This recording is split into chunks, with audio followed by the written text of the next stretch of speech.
औज़ुबिल्लाहिमिनश्शैतानिर्रजीम बिस्मिल्लाहिर्रहमानिर्रहीम। मुअज़्ज़िज़ ख़वातीन व हज़रात, अस्सलामु अलैकुम व रहमतुल्लाहि तआला व बरकातुहू। मैं उम्मीद करता हूँ आप सब हज़रात खैरियत से होंगे। अल्लाह पाक हम सब की हिफ़ाज़त फ़रमाए। अल्लाह ताला तमाम उम्मत मुस्लिमों को 100% दीन के मुताबिक ज़िंदगी गुजारने की तौफ़ीक नसीब फ़रमाए। आज का जो मेरा मौज़ू है, जादू से भी बड़ा मसला और उसका इलाज, उससे कैसे बचा जाए। मोहतरम सामईन, हाँ, इससे पहले मैं एक छोटा सा वाक़या आपके सामने रखता हूँ ताकि आपको बात सही तरह से समझ आए, आप उसके ऊपर फिर अमल सही कर पाएंगे। मेरे एक अज़ीज़ हैं, दोस्त है बलूचिस्तान में, तो उन्होंने मुझे एक दफ़ा कॉल की। वो भी बहुत बड़े आलिम हैं। तो मुझे कहते हैं कारी साहब ये मसला है, हमारी एक रिश्तेदार है बच्ची, उसके ये नाम है, मतलब उसने नाम मुझे सेंड किया तो मैंने उसको चेकआउट किया। उसके ऊपर कोई जादू, कोई जिन्नात का असर नहीं था, कुछ मामला ऐसे नहीं थी, बस उसने अपने आप को ज़हनी मरीज़ बनाया हुआ था। तो मैंने खैर बरकत के लिए एक वजीफ़ा उसको दे दिया। मैंने कारी साहब से कहा कि कारी साहब आप ये वजीफ़ा उस बच्ची से मुसलसल तौर पर करवाएं। मसला क्या था, वो उसकी मतलब दो बीवियाँ थी, एक शौहर की। उसके शौहर ने दूसरी शादी की हुई थी। अब इसको ये शक था कि वो, इसका जो शौहर है, उसकी जो दूसरी बीवी है, मतलब इसकी जो कनीज़ कहते हैं, या हम उसको सोकन कहते हैं अपने दूसरे लफ्ज़ों में, या पहाज हम अपनी ज़ुबान में इस्तेमाल करते हैं। तो वो इसकी थी, ये समझती थी ये बच्ची कि वो मेरे ऊपर जादू करती है, जो दूसरी बीवी है वो पहले के ऊपर जादू करती है, पहली बीवी का ये कहना था। अब वो इसमें इस कदर गिरफ्तार हो चुकी थी कि उसको समझ नहीं आ रही थी मैं क्या करूं। उसमें उसके बच्चे भी नाफरमान हो चुके थे, उसका शोहर भी उसकी बात नहीं मान रहा था, उसकी बात पर तवज्जो नहीं कर रहा था, उसको इज़्ज़त नहीं दे रहा था, और वो भी खामखा परेशान थी। अच्छा, मैंने उसको वज़ाइफ दिया कुछ अरसा। वो वज़ाइफ थोड़ा सा मुश्किल था, वो वजीफ़ा थोड़ा टाइम ज़्यादा लगता था, उसके जो प्रोसीजर था वो थोड़ा मुश्किल था, उसके मामला थोड़ा परहेज़ ज़्यादा मुश्किल था। तो उसने 2 3 4 महीने के बाद कुछ दिन खैर वो वजीफ़ा किया, 10 15 20 दिन जितना भी था अल्लाह आलम। तो उसने फिर वो कारी साहब को कहा, अपने कारी साहब उनके रिश्तेदार लगते थे, कि आप कारी साहब को फ़ोन करें, ऐसा ऐसा मसला है, कोई फ़र्क नहीं पड़ा। तो मुझे कारी साहब ने दोबारा वो नाम उसके भेजे, कहते हैं कारी साहब आप इसको तंग करें, इसको चेकआउट करें, सॉरी। तो जब मैंने उसको चेकआउट किया तो उसमें वही मसला था, कुछ उसके अंदर जादू भी नहीं, कोई उसके अंदर जिन्नात की प्रॉब्लम नहीं, कुछ ऐसे मसले, लेकिन वो ज़हनी मरीज़ बनी हुई थी।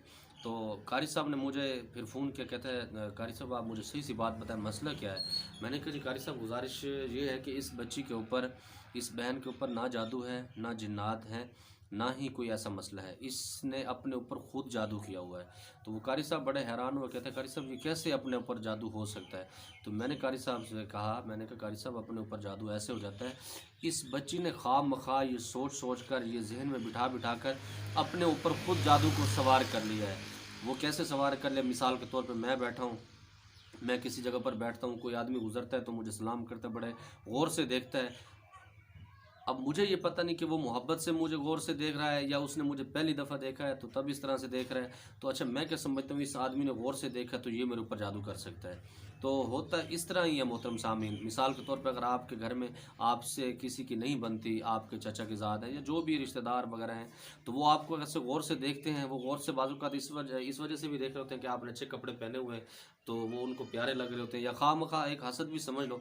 तो आप ये समझते हैं कि इसने मेरे ऊपर कोई दम कर दिया या मेरे ऊपर जादू कर दिया, या मुझे गौर से देख रहा था, ऐसे आंखें फोड़ के मुझे देख रहा था। तो ये गलत फहमी होती है। अच्छा, वो क्या होता है, फिर चंद दिन आप ये चीज़ें सोचते हैं तो फिर आपका सर दर्द शुरू हो जाता है, आपका जिस्म दर्द शुरू हो जाता है, आपके जितने भी मामलात हैं, मैदा आपका ख़राब हो जाता है, आपका पेट ख़राब हो जाता है। तो आप क्या समझते हैं कि यकीनन उसने मेरे ऊपर जादू किया। अच्छा, आप जब आमिल के पास जाते हैं, हकीकत में कुछ आमिलीन भी इस तरह से झूठ का बहुत बड़ा फ़ायदा लेते हैं। आप उनके पास गए, जी आपके ऊपर जादू है, आप उससे पूछते हैं किया किसने है, तो वो कहते हैं जी आपके अपनों ने किया है। मोहतरम सामीन, मैं एक बात आपको वजाहतन बताता चलूँ, हमेशा जादू या जो भी मामलात आपके साथ होते हैं वो अपनों की तरफ से ही होते हैं। मिसाल के तौर पे मैं अगर आपका गैर हूँ, मैं आपको जानता नहीं, मैं आपके पास आता जाता भी नहीं, तो मुझे आपसे कोई गर्ज नहीं है। आप जितने लाखपति हैं, करोड़पति हैं, अरबपति हैं, मुझे आपसे कोई गर्ज नहीं। हाँ, जो आपके रिश्तेदार होते हैं, जो आपके ख़ानदान वाले होते हैं, तो उनको तकलीफ़ होती है, वो ये मामलात करते हैं। लेकिन अगर आपके साथ ये मसला है, आप किसी को देखते हैं तो आपको महसूस होता है उसने जादू कर दिया, तो आप छोटा-सा हमारा हिसार है वो आप उसको रोज़ाना पढ़ लिया करें। 3 दफ़ा आप दुरूद पाक पढ़ें, 3 दफ़ा तीसरा कलमा, 3 दफ़ा आयतुल कुर्सी पढ़ें, उसके बाद फिर 3 दफ़ा दुरूद पाक पढ़ के अपने ऊपर दम कर लिया करें। इंशाअल्लाह ताला ये वसवसे, ये मामलात आपसे निकल जाएँगे। तो इसका इलाज यही है, लेकिन आपने इसके ऊपर तवज्जो नहीं देनी। तो इस तरह अपने ऊपर जादू खुद किया जाता है। तो मैंने कारी साहब को जब ये सारी चीज़ें बताई तो कारी साहब ने फिर मुझे कुछ दिन के बाद फ़ोन किया। उसने कहा जी वो बच्ची अब बहुत बेहतर है, ऐसे मामलात हैं, तो आपका बहुत शुक्रिया। मैंने कहा जी मेरा शुक्रिया नहीं, मैंने आपको सही गाइड किया है। अच्छा, अब इस मौके पर अगर मैं कारी साहब से, मेरे शायद जो भी था ताल्लुकात भी थे, मेरी मोहब्बत भी थी, तो मैं उनसे पैसे भी बटोर सकता था बआसानी। मैं उनको कहता कि इसके ऊपर जादू है फलां। क्यों? उस बच्ची ने जादू तो अपने ऊपर खुद किया हुआ था, अपने ऊपर मुसल्लत किया होता, तो मेरा काम क्या था? बताना था, और मैंने उनसे पैसे ले लेने थे, तो मैं ऐसे कर सकता था। लेकिन हरगिज़ मैंने ऐसे नहीं किया, क्योंकि कब्र अकेली है तो मैंने अकेले जाना है। कोशिश करता हूँ मैं, अल्लाह ताला से दुआ भी करता हूँ कि अल्लाह ताला मुझसे सही काम ले, जो सही मैंने चैनल भी इसलिए बनाया आप लोगों के लिए कि जो सही बात है मैं आप तक पहुँचाऊँ। तो उम्मीद करता हूँ जो बात मैं आप तक पहुँचाना चाह रहा था, अपना मैसेज पहुँचा चुका हूँ।